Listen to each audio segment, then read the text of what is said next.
afternoon, sir. Namaste, sir. Sir, just 5 minutes of your time. Sir, in your speech, I was listening to your speech, and you spoke about the choices we have to make. So like when it comes to choices, how do we sometimes we are at crossroads, we don't know what choice to make.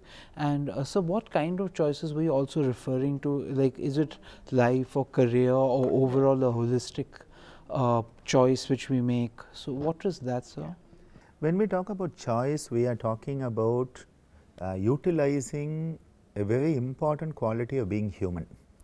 So animals are bound by instinct, but we have what is called intuition. Yes. So this is a big difference, because animals cannot change the way they react to an external stimulus. There is a sound, an animal reacts in a certain way, it cannot change it. We can change the way we respond.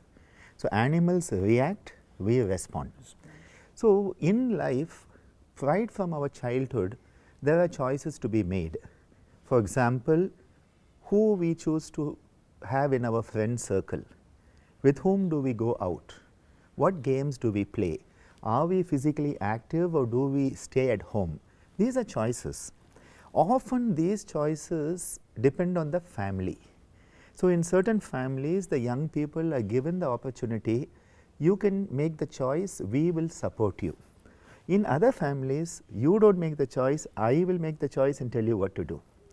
So for us, we have to start with young people and empower them to make choices based on intuition rather than instinct, and empower the individual to not only make a choice, but realize with every choice comes responsibility.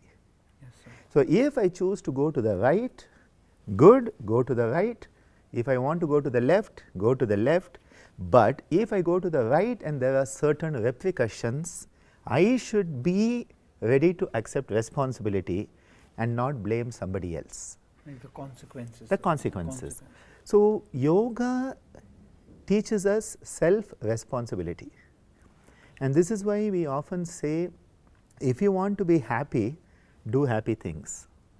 If you want to be healthy, do healthy things. But we want to do unhappy things and be happy. We want to do unhealthy things and be healthy.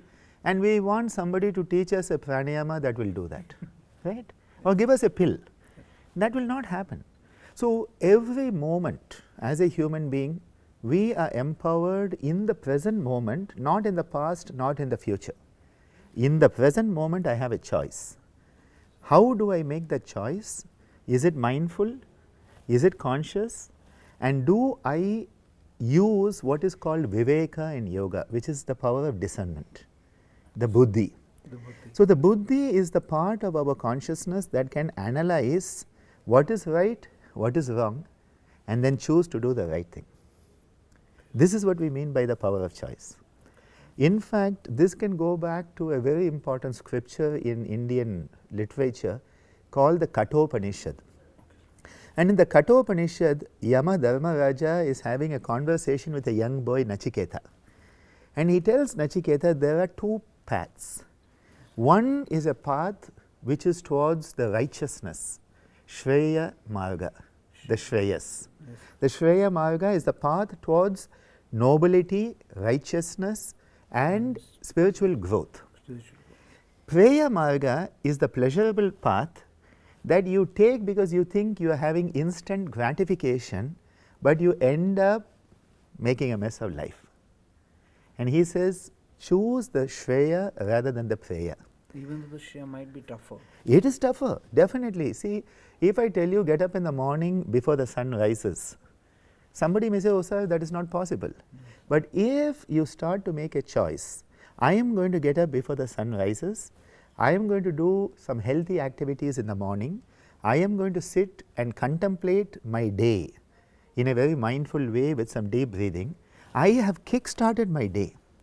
Now instead I stay in bed till 8 o'clock, run out of my house half the toothbrush pointing out and Coffee mug coffee mug and all, because 9 o'clock I have to be where I need to be. Yes, my day has already started off on the wrong foot. In a haphazard manner. Haphazard.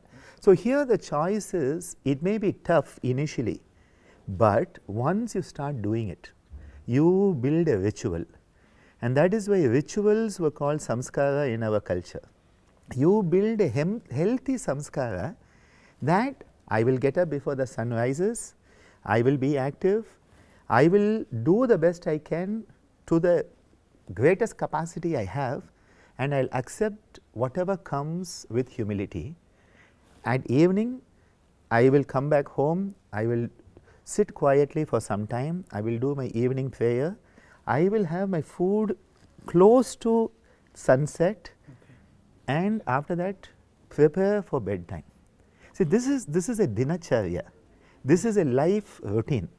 Today what happens, we get up whenever we want, we eat whenever we want, we eat whatever we want, and we think we have the freedom, but actually this is a great bondage. So when we say the power of choice, it means to look at the consequences of one's choices and then make the choice. And once you make the choice, stand up with responsibility to accept whatever the consequences are. So that was very insightful. Thank you so much, sir. One more question. So you spoke about the importance of breathing right. So not only while practicing yoga, on a daily basis, how do we make ourselves conscious to breathe right? Yeah. You see, one thing that happens is, as a human being, all living beings are breathing automatically. Because in the back of the brain, we have the brain stem. That is the respiratory center that prompts us to breathe. So it sends a signal to your musculature saying breathe in, and then you breathe out, breathe in, breathe out. It is doing it on autopilot. This is what happens. Yes. Now in yoga we say we want to move from autopilot to manual again. So we are making an involuntary act volitional. This is the big change. So it is not do you get more oxygen, it does not mean all of that. What is happening is you are changing the way you breathe from being a subconscious, automatic, just sort of happening thing to something that you are choosing. I am going to breathe mindfully. The moment you breathe mindfully, we say yato mana tata prana. Where the mind goes, the prana flows. Prana is life energy. Yes, sir. So the moment I breathe mindfully, I am energizing myself with the life force. So this is where pranayama comes in. And once you start practicing it, you learn to breathe with your lungs, the low, the mid and upper part of your lungs. Most people are breathing 10% of their capacity. That's all they are breathing. 90% they are not using. So what you are doing, you are learning to maximize your efficiency.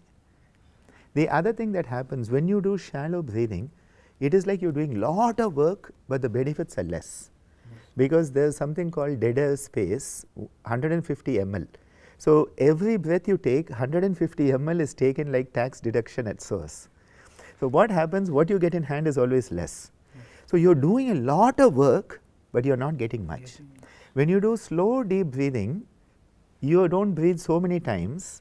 So instead of breathing 25 times, 20 times, you breathe 3 times, 5 times. So what has happened, you have got more benefit and less dead air space. So slow deep breathing is more efficient.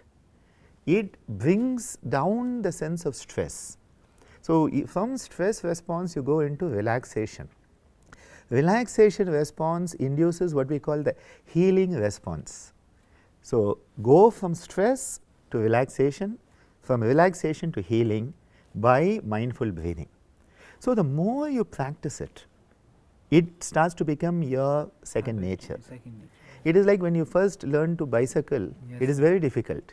But then you fall and you have to think of so many things. After a few years, you do not have to think. It becomes muscle memory. Same thing with the pranayama. Initially you may have to think about it a lot, it may seem very complicated, but with practice it becomes natural, and you will start to find that you are breathing slow, deep, making it efficient. You feel a sense of prana, a lightness, and every cell in your body is dancing with joy. Because the prana is a life force.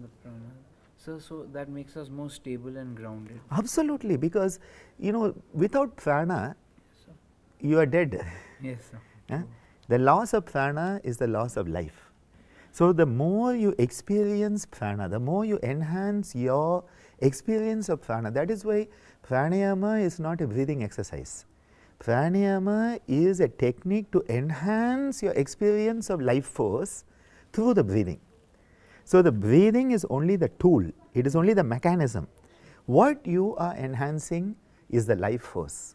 And that is why with the yogis you find they have a lot of what we call tejas. Yes. Because the prana is there, you are on fire and you have that luminosity. Thank you so much, sir. Pleasure talking to you. I learned a lot. Namaskar, sir. Such a pleasure, Rajiv. Pleasure, sir.